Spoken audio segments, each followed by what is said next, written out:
Christina is our new children's pastor, and she's going to be, it's on, right? Hello. Yep.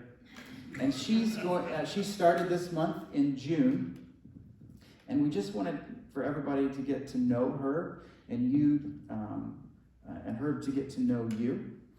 She's working with kids. She's going to be working with kids on Sundays, Tuesday afternoon, Thursday evenings, the various things that we do outside on the street, but also training and discipleship and love and care for kids here on Sunday morning. So we scripted this a little bit. I wrote some questions and we went over it, but there are a couple surprises, right? Okay. Christina, you'll have to get close to that. Can you introduce your husband to us and your children, even though they left? My children did leave. Yep.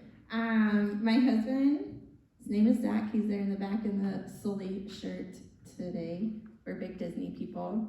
And our two children, we have a 6-year-old named Lilo and a 3-year-old named Dory.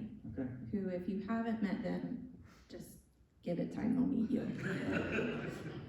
Where'd you grow up? I am from Yorktown. I still live in Yorktown. I have ventured very far.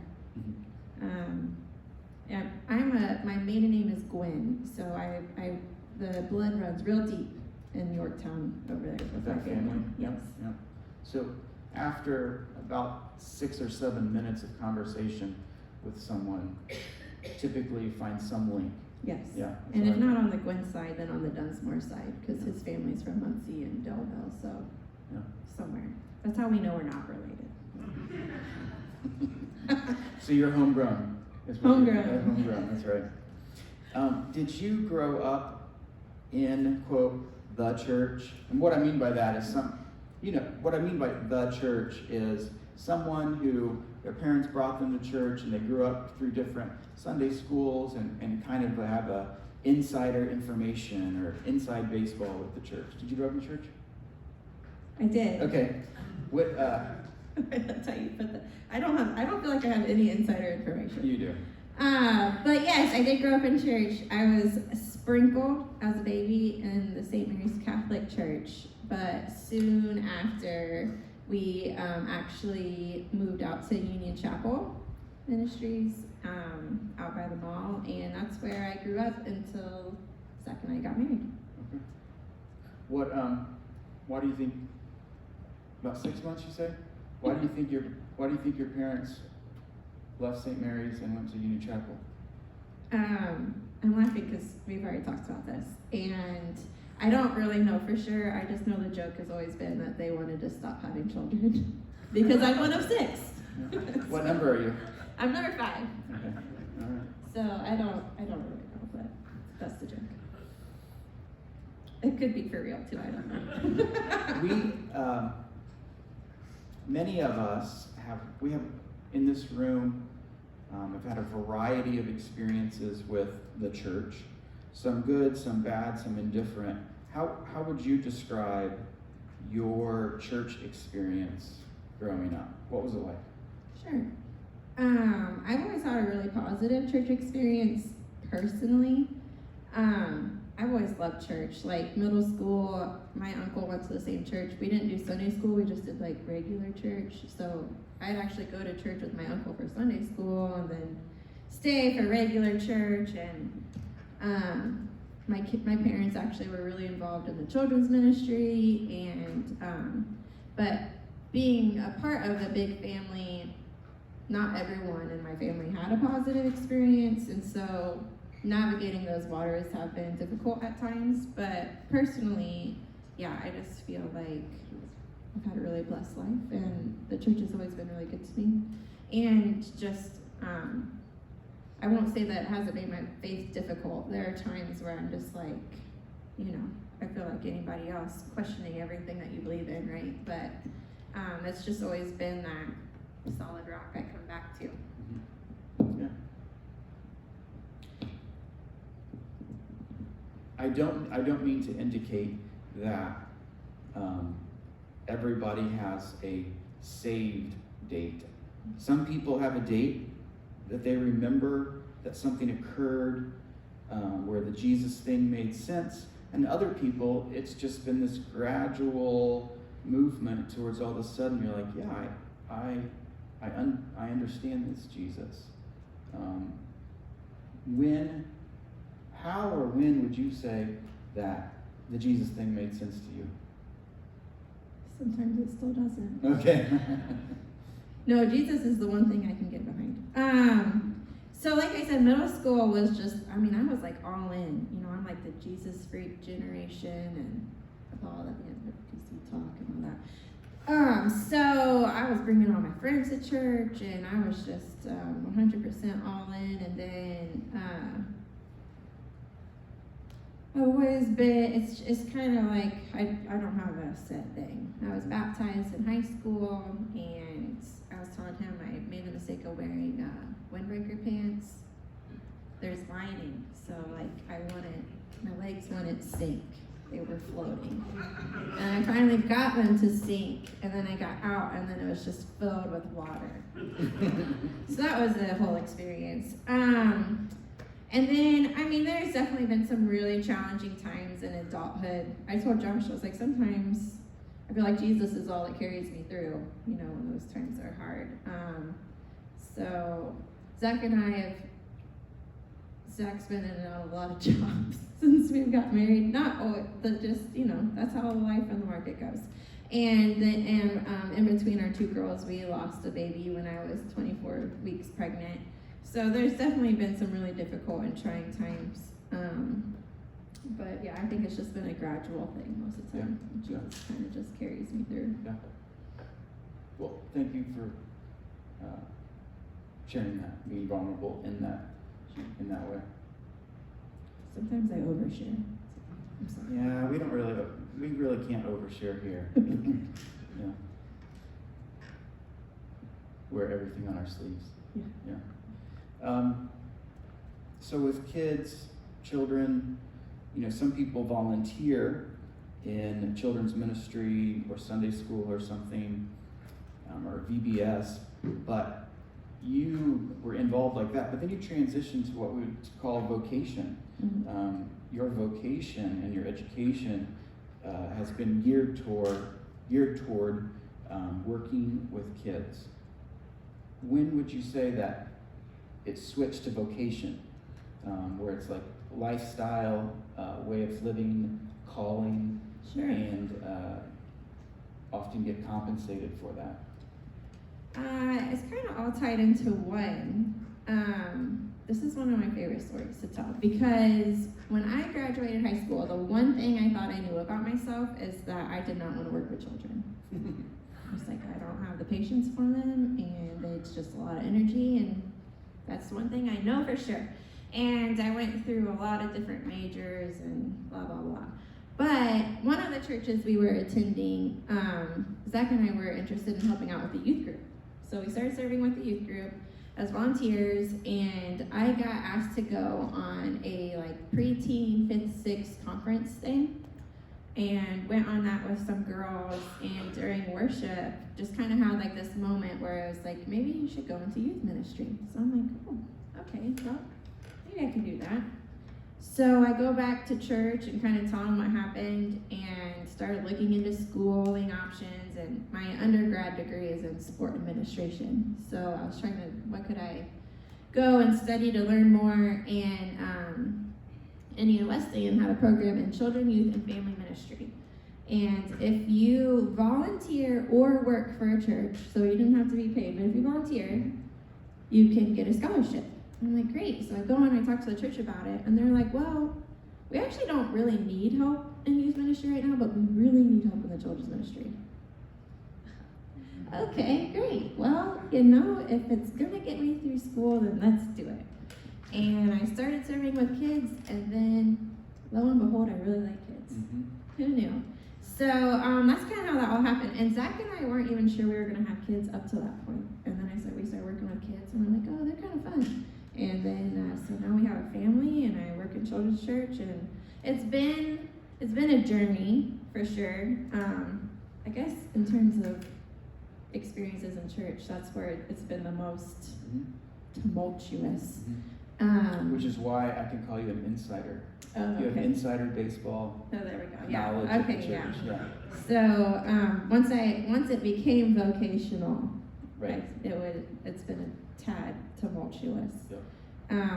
You always have a choice, take the blue pill or the red pill. So, but that's kind of how I landed in children's ministry, and through my studies and through volunteering with that other church, I just found out that I just have a lot of interest in children's ministry, and decided to my degree is in children, youth, and family, but I just that's the road I started going down. Yeah. So you mentioned that what was the undergrad? Sports administration. Yeah. What did you play in high school? Did you run? I played, I'm looking at stuff. Can you help me with it? I played basketball. Yeah. And my senior year, I played soccer, and I was a baseball manager for 3 years. Okay, all right. Oh, Yorktown. Yes. Yeah. So, administration of sports. And then you went to Indiana Wesleyan, and it was youth, family, no. Children, it's a long youth, and title. family ministries. Yeah. Mm-hmm. Okay, all right. It's all wrapped in there. So what was your experience? You were there 3 years? 4? No shame in that. So what did you discover through those 4 years, or who impacted you, or what changed whenever we go through some intensive learning situations, no matter if they're university or our vocational training or just conferences that are really up our alley, things change for us after the end of that education, whether it be right then, or typically for me, I finished something that's intensive education, and then it's like 3 months later, or 6 months later, or a year later, it sort of clicks. Sure. What kind of change occurred, and what did you discover? Sure. So my degree was online, but there were a few times I had to visit campus. And on one of my first visits to campus, I got to meet a professor, Colleen Dare.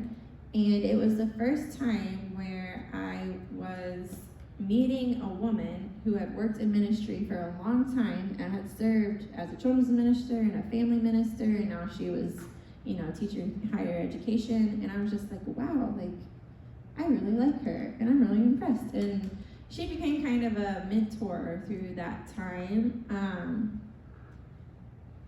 It was 4 years, because a lot happened in that 4-year time span. And I actually had stepped away for a time, and when I came back, she was dean of the seminary school. Okay. So she just keeps moving up the ranks. So I admire her, I look up to her. I'd love to aspire to be all the things she has become someday. And she taught a lot of the child development and youth development classes, as well as intergenerational classes. And once I got into this degree, this is the first time I was kind of introduced to the idea of intergenerational ministry. I just had not really ever heard that or studied that before, and didn't know much about it. And that's something that really latched on to me.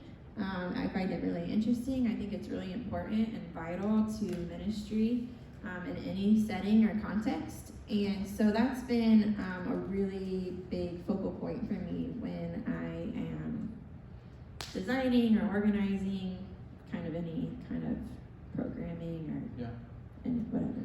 So quick history lesson of the 1900s for churches. We came out of a place of churches that our history is that everyone was in the service together, right? In a tent meeting, or when churches were being built, they were put up with army tents that had, the ones that have the sidewalls to them, and all the or if you were out in the woods and someone was up on a stump giving a message, right? It was all the family, no matter the age, they were all together. And then when churches moved indoors in our area, families were all together for that. But as we came after the world wars, we started to begin to think, okay, what if we just put same age groups together? So children are together, then youth group is together, and you have a junior high and a senior high, and then you get to different Bible study or different classes. Eventually, the end class is the progressive class. And you know what I'm talking about? You remember these things? Okay. So, what was so intriguing to me is that Christina's interest is kind of the pendulum swinging back to how can we integrate both men and women in the same ministry group or the same club or class? How can we integrate children into the Sunday morning service? How can kids have a role? Can you give me some other examples? Yeah, sure. The idea that really that just draws me in is just that everybody comes in and you feel like you have a place, a role, a purpose. You don't just come to church and spectate or consume what's happening in the service. We all have our own unique talents and gifts that we bring and offer. And so, like with children, specifically, since that's my focus, examples would be, letting them greet at the door. Do it as a family unit, or, just whoever has interest, they're standing together. Or if a teenager has interest in music, letting them be a part of the band or singing on stage. And it's just like so important for mixed age groups to be together too, for kids and teens to build relationships with other adults who aren't in their immediate family. And I could go on and on. There's a lot of things, but that's basically what it all comes down to. It's just I want people to come to church and understand that everyone belongs here, everyone has a part here, and I just don't want someone to feel like they don't belong. Yeah. Or just spectate. Yeah. Yeah. Which if you want to just spectate us. Sometimes we have seasons, Yeah. where that's what we do. Sit in the back and hope no one notices, and that's okay. But we're going to try to pull you in. Side note, that one of the reasons I'm excited you're here as well is because I don't bring any fun. In my 40s, I've started introducing myself to others, Josh, blah, blah, blah. But I just want you to know, I don't have the ability to bring any fun. So we're gonna have to find someone else in the group who can. Well, Christina has high ability to bring fun. And so that's one thing I'm very excited about working with you. I don't know if that's accurate. I feel like I'm about to live up to now. Okay, all right. Yeah, right, Oh, there right, we go, yeah. yes. In Relatively comparison, speaking, yeah. yeah. My husband brings the fun. So, can you walk us through, first of all, she's coming from the Bridge. The Bridge, pastor is Josh Cooper. If you've been here a while, you know that prior to COVID, we worked together on projects and worshiped together. And they meet at Cornerstone. It's the church that meets at Cornerstone Center for the Arts. And they had, a few weeks ago in May, they had a service where they had a sending. They sent Christina over here with the blessing of the Bridge. But can you tell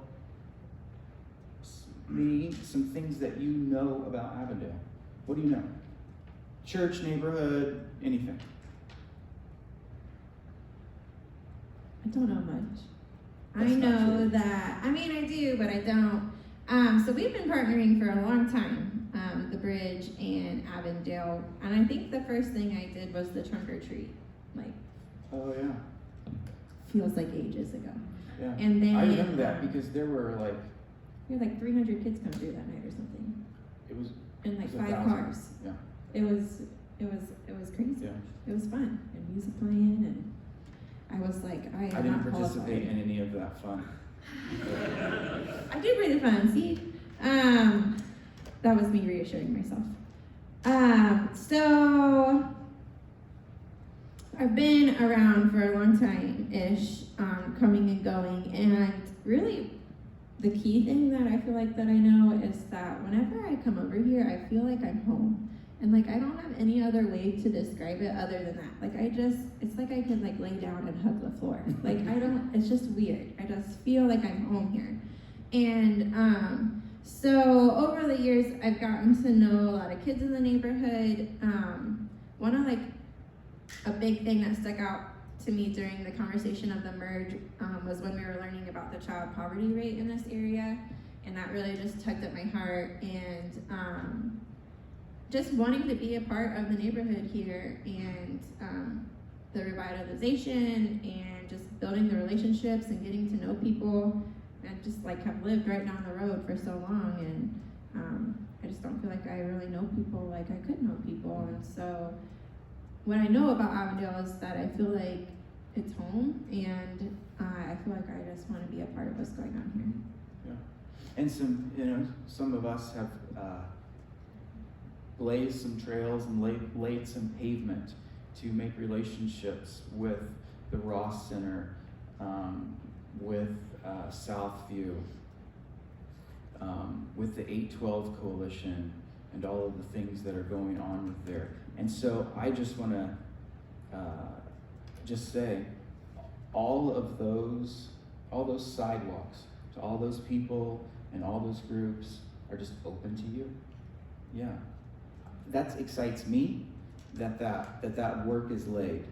That work, that the Thank you. Yeah, the clear cutting has been done. And I do know Jackie, and Yeah. Lilo went to preschool there a couple summers ago when they had the free preschool still open, and yeah, we've tried to integrate ourselves as much as we can. It basically came down to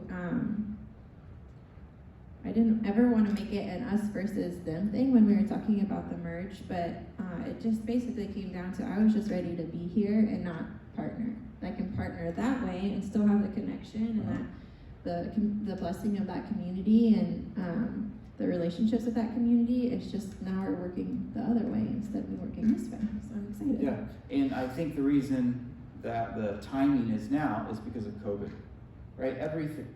I'm not sure exactly when we put our whole lives on pause.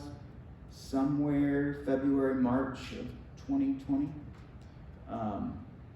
But we hadn't talked in a year and 3 months or 4 months or something like that, because nobody was really seeing anyone. We went outside and talked, and everything just sort of lined up. Dominoes fell in place. Yeah, and so here you are.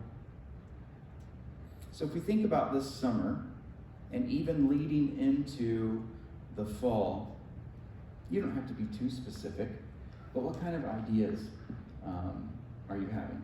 Sure. Or what kind of things obviously, we want you first just to observe, just be a part, get to know folks.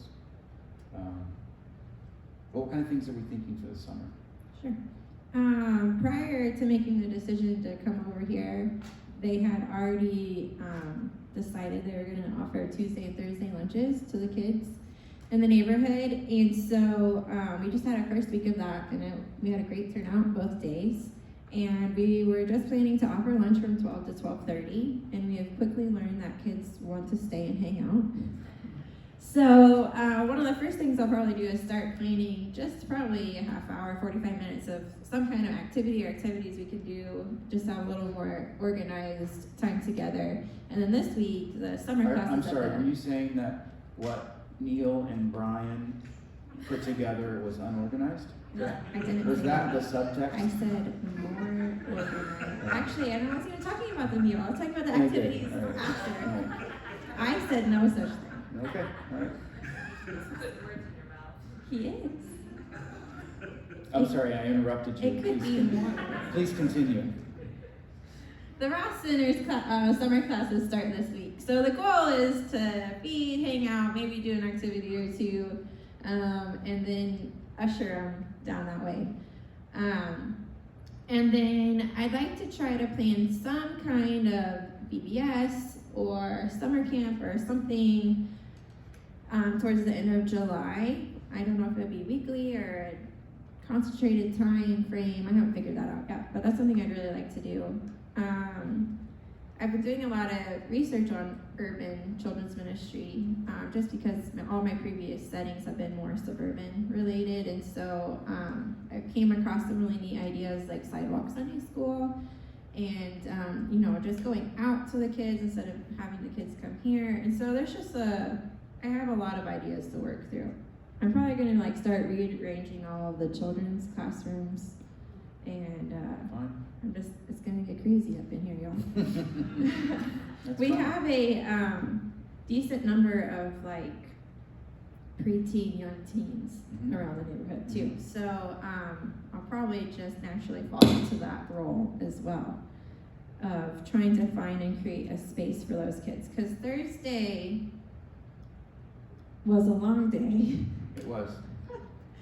We'll have to set. Where by the end of the day, I had just already planned to be here all day. I planned to get work done, but it didn't happen. But it's fine because the kids had a great time. But by dinner time, it was like 15 kids, I think, from like 4 to 13. Yep. So, and they just wanted to play in the church, and I was like, no, sorry. There's too many of you and only one of me. But I want to create spaces where like they're not just playing tag or hide and seek in the church, because that just is chaotic. Yeah. So that's like some things that are high on my list, is just kind of creating spaces. And then, I have like a million ideas in my head. I don't know where I'll start. I really like there's all kinds of different ideas of different classes or things I'd like to do. But I might just start really simple with like a weekly game night, so I don't know, we'll just see kind of where it goes. Yeah. I'm gonna keep nudging Josh to maybe do a Thursday service after the meal. Yeah. So a lot of churches do Wednesday night service, we're just gonna do Thursday. Yeah. I'm down with that. Absolutely. It just has to happen. Yeah. Right. Yeah. It's going to happen. Okay. I'm actually not an organized person, so this is just scary that like if What I'm about- the what about most organized in the group. What about the administration part? What? Yeah, I mean. Sports administration. Sports administration. I had a minor in management. Yeah. There you go. Yeah. Suddenly I'm the most qualified. That's very scary. So we're gonna Tuesdays and Thursdays lunch, roll that into programming at the Ross Center, and we're gonna do that every week until Muncie Community Schools goes back. Possibly some sort of concentrated PBS or camp, and then just just observe, just get to know folks here, hang out, Keep getting be to know present. the kids. Yeah. I've already gotten to know. It's like you meet one kid and then you just meet all of them. Yeah. So, Yeah. which is fun. It makes it easy for me. So it's like you're in with one and then they all think you're cool. Hey, is there anything that you would like to ask? Comments or anything? I see a hand back there. Yeah, Christina, what do you feel like you need from the church, like from this body? Oh, I know that's open-ended. If you could, if you thought about that. Well, I said OGs because it kind of came up in Ad Council too. Right now, honestly, I would say that it isn't necessarily like anything physical or like monetary. Like you guys have already so much stuff here that I'm excited to get my hands on and be able to utilize. And I have a lot of stuff because I'm a homeschooling mom and I've taught nature classes in preschool, and I just really like books and education. But I would say, not trying to be cliche, but prayer, and then also open-mindedness, especially towards my intergenerational ideas. Because sometimes, depending on, I try not to, I want to organize it in a way that it will hopefully feel natural, but it probably won't feel natural because sometimes getting all the age groups together just feels really chaotic. You heard our kids during worship, where we're just like, Those are sorry. good. Those are good sounds, though. No, but as a parent, you're just, but that's the great thing about intergenerational is that many of you have been there, or you're going through it again with grandkids, or so then you remember, and you're like, you can reassure us, like, it's okay. You will survive, or if the sound doesn't bother us, that would be like really reassuring, because we're just like, shh, be quiet. Yeah. So, but obviously we're trying to teach them like about worship and, you know, but it's just hard. So, but that's the beautiful thing about intergenerational ministry too. It's Yeah. just all the age groups together and learning from each other and being together. Yeah. So, prayer, encouragement, flexible, Yeah. open to new ideas. But you know, what's really easy sometimes is to make a grocery list. Like you Oh, make, yeah. I mean, I don't know if it's groceries, but a grocery list, and hand it out, and you'll get what you need. Okay. And then you don't have to say it. I'll be the heavy hitter, money. Sometimes we just need some money to do some programming or buy some things that Really, I will just want turn like bouncy houses. a rug or a carpet. So Okay. like a rug preferably. But if I go with carpet, I will. I'm pretty low budget, you know. I'm one of 6 kids, so I understand. But when I start redoing one of the Sunday school rooms, the one with the TV, I think it'd be nice to have like a rug to Alright. put in front of the TV. Yep. And I'm gonna bring in some comfy chairs. Well, that's pretty easy. But rugs can be expensive. I was gonna hit up the Restore. Yep. With these guys. Yeah. Any other questions or thoughts for Christina? Where are we at on time? We're good. All right. So do you have a specific size you want your rug? Wait, what? Specific size for the rug? Because Oh. everybody knows I'm here at the attic window, and I see Oh, stuff yeah. going through all the Let- time. I see you all the time. Let's get a tape measure. Yeah, I was gonna say I need a tape measure. I haven't measured the space yet. But it's a decent sized room. Just let me know and I'll see what I can do. Great. Wonderful. Thanks, Rob. It just helps absorb sound too. Kids are loud. So Thank you, Christina. sure.